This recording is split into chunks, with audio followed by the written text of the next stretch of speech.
안녕하십니까.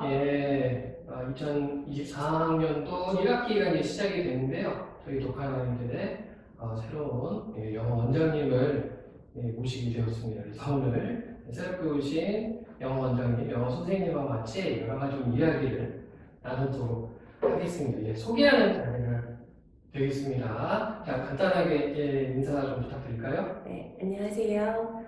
저는 서울대학교 재학 시절부터 아이들에게 영어를 가르쳐온, 그리고 지금까지도 아이들에게 영어를 가르치고 있는 홍수연 원장입니다. 제가 대학교 재학 시절에 아이들에게 영어를 가르쳐 보니 영어라는 과목에도 흥미가 있고 아이들을 가르치는 것도 보람이 있어서 이제 졸업 후에 캐나다 연수를 다녀와서 목동에서 아이들을 가르치기 시작했습니다. 목동에서 초등학교와 중학교 학생들을 가르치다가 이제 강남으로 넘어가서 고등부 아이들을 가르치게 됐고요. 강남의 대치동과 삼성동에 있는 경기고나 숙명여고, 세화고, 현대고 등의 아이들의 개인 전문 과외로서 이제 활동하다가 이제 최근에 독한 아이들 영어과 원장으로 오게 되어 송도의 아이들을 가르치게 되었습니다. 네, 환영합니다. 네. 그래서 학력도 괜찮으시고요. 경험도 출중하시고, 그리고 무엇보다 저희가 이제 영입을 하면서 그 원장님의 그 마인드, 학생을 진짜 한 명 한 명 이제 붙잡고 꼼꼼하게 이끌어 가시려고 하는 그게 너무 좋아 보이셨거든요. 이어서 이제 묻고 싶은 게, 우리 영어 원장님은 어떻게 영어 교육을 하시면서 어떤 교육관과 가치관이 있으신지 말씀 좀 부탁드릴게요. 네. 영어는 이제 언어와 학습 과목이라는 두 가지 측면으로서 바라볼 수 있을 것 같아요. 그래서 어렸을 때는 언어로서 영어를 접하는데 이견이 없는데요. 이제 근데 아이들이 한국에서 입시를 치러야 하는 상황에서 영어를 언어로서만 접하기에는 시간이 부족한 거죠. 수학이나 국어 등 다른 과목을 위한 시간을 확보를 하기 위해서는 입시 영어로서 전환하는 시점이 필요한데요. 제가 생각했을 때는 그 시점을 초등학교 5학년으로 생각하고 있어요. 초등학교 5학년이 되면 문법을 받아들이는데 아이들이 거부감이 없고 충분히 이해할 수 있는 수준이 되고요. 그리고 고등학교에 갔을 때 어휘량이 급격히 늘어나는데 그걸 대비해서 충분한 어휘량 학습을 할 수 있는 시기도 그때쯤이라고 저는 생각을 해서 저희 아들 같은 경우에도 이제 어렸을 때는 언어로서 영어를 접하게 하고 초등학교 5학년부터 문법과 독해, 어휘 등 입시 영어로서 전환을 했습니다. 그래서 초등학교 5학년 때 효율적으로 영어를 언어로서 계속 확장해 나가면 좋지만 현실을 고려할 때 효율적으로 타 과목과의 시간 확보를 위한 것들을 고려할 때 영어를 학습으로서 입시 과목으로서 영어를 전환해야 하지 않나 그렇게 생각하고 있습니다. 추가 질문을 좀 해도 될까요? 네. 지금 이제 학생들을 가르치는 선생님이자 또 아이들을 또 키우시는 학부모님 되시잖아요. 네. 우리 아이들을 가르치실 때 네. 육아를 또 같이 하시니까 네. 많이 어려운 것 같으세요? 이 영어 교육에 있어서. 어떤 게 어려웠냐고요? 그러니까 아이들이 초등학교 저학년 때까지 원서를 많이 읽고 이제 스피킹과 이제 리스닝 중으로 하다가 입시 영어로 전환한다 그러면 아이들이 겁부터 먹는 것 같아요. 문법이라는 이 두 단어에 겁을 먹는 것 같아요. 사실 문법은 크게 어머님들이 어렸을 때 배우셨던 거에서 크게 벗어나지 않거든요. 특별할 게 없고 단지 영어의 규칙일 뿐인데 아이들이 겁을 먹는 것 같아요. 그래서 그 겁먹는 것을 제거해주고 아이들에게 친근하게 문법을 이제 문장 암기를 통해서 아이들이 익숙한 문장을 통해서 그것이 이런 문법으로 인해서 이런 문장을 썼어라고 얘기를 해주면 저는 교집합이 되는 것 같아요. 그래서 제 문법 시간에는 문장 암기를 통해서 문법 규칙을 설명해 나갑니다.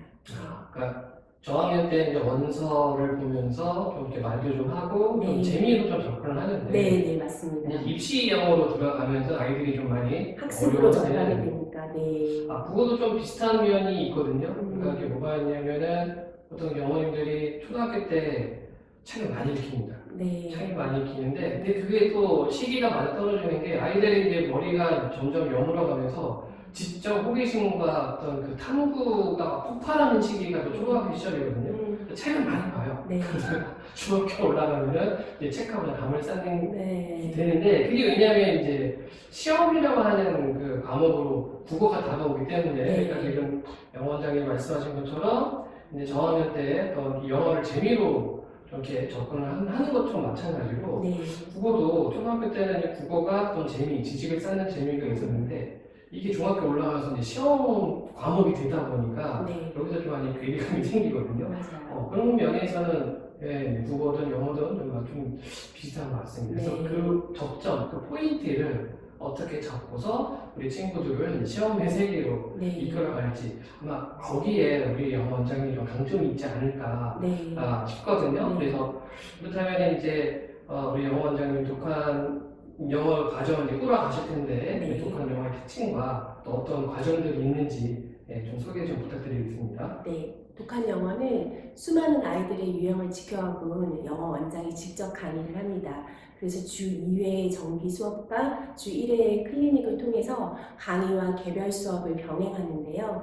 주 2회 정규 수업에는 이제 문법, 구문, 어휘 진도를 나가게 되고요. 개별 클리닉에서는 정규 수업에서 했던 내용을 바탕으로 아이들이 이해하지 못한 부분이나 통과하지 못한 테스트를 확인해서 통과 후 그 주를 완벽하게 끝내고 그 다음 주 수업을 진행하게 됩니다.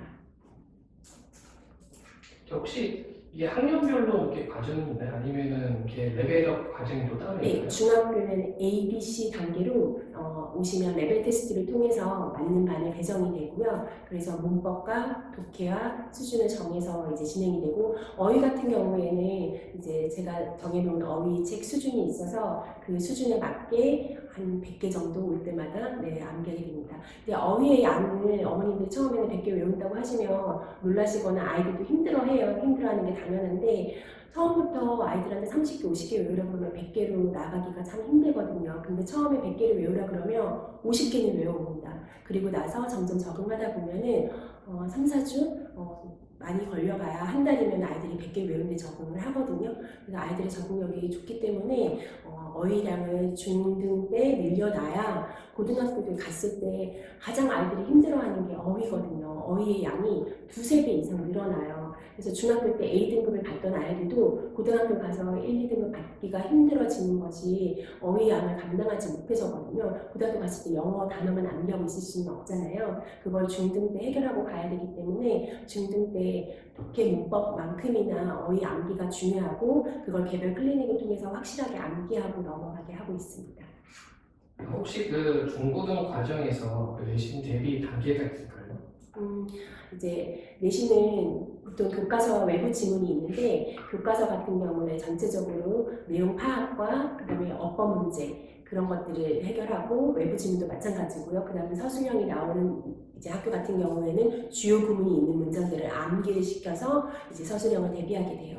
그래서 문장 해석과 독해 같은 경우에 아이들이 당연히 맞출 것 같지만 그 국어 영역이 포함되는 영역이라 아이들한테 따로 해석해주거나 설명해주지 않으면 간발의 차이로 아이들이 이제 객관식 오답이 나오는 경우들이 있거든요. 그래서 어쨌든 시험에 70, 80%는 독해 지문이기 때문에 그 독해 지문을 정확하게 해석하고 내용을 파악하도록 하고요. 그 다음에 이제 하나하나 문장 하나하나 분석을 통해서 어법과 문법을 확실히 암기시키고 그리고 나서 마지막으로 서술형 문장을 대비하게 됩니다.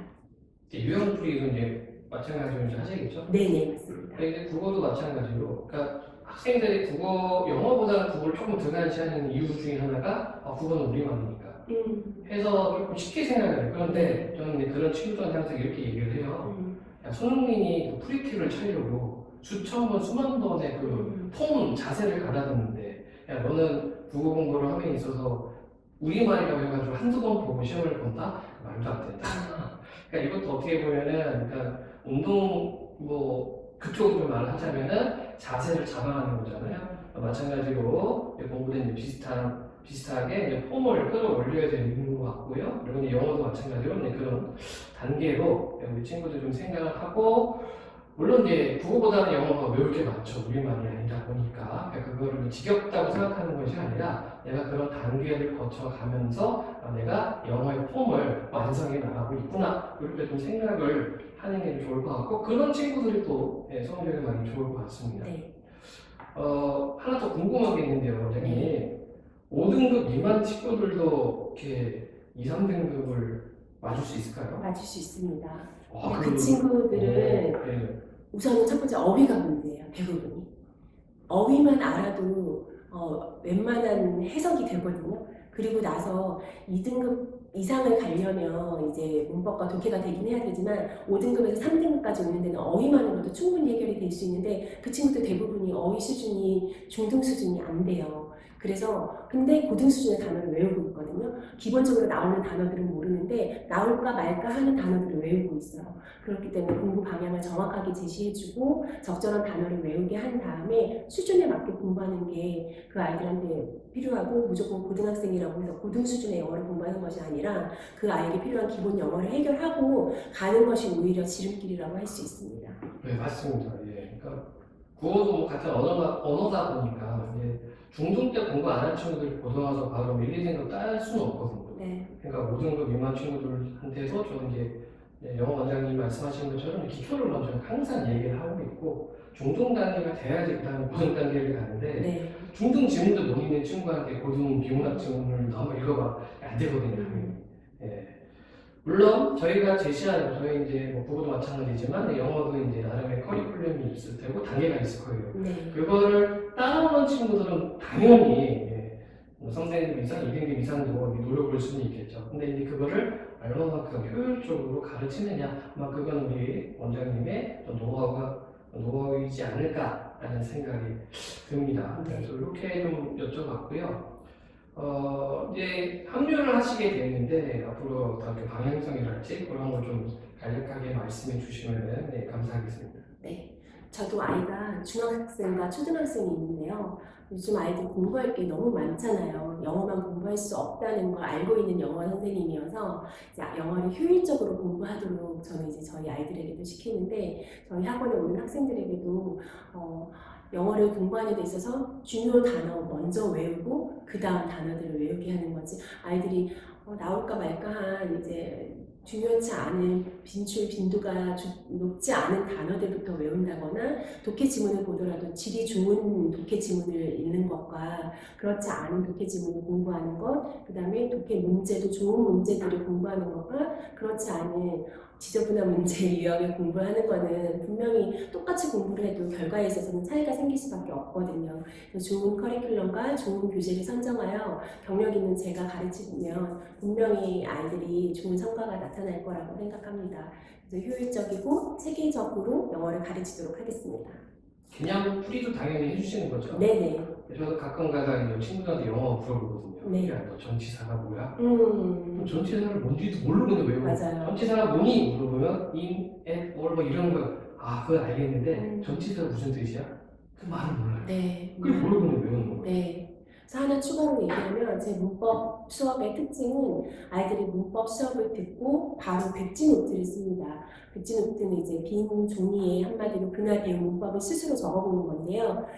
가르칠 수 있으면 가장 잘 아는 거라고들 하잖아요. 그런 것처럼 확인 테스트랑 달리 백지노트를 적으라고 하면 아이들이 정말 알고 있는 것만 적을 수 있거든요. 그랬을 때 자기가 뭘 아는지 무엇을 모르는지를 스스로 확인할 수 있는 계기가 되어서 정말 그날 배운 문법을 누군가에게 설명할 수 있을 정도로 정확하게 알고 넘어갈 수 있는 특징이 있어서 문법 시간에 꼭 백지노트를 강조하고 있습니다. 이거는 예전에 이제 서울대 학습법이라고 해야 되나? 서울대 간 친구들 학습법 중에 하나가 백지노트 정리했다. 네. 혹시 원장님도 하셨나요? 저도 백지노트까지는 하지는 않았었는데 그 시절에 네. 근데 노트에 개별적으로 정리는 했었어요. 그렇죠. 네네.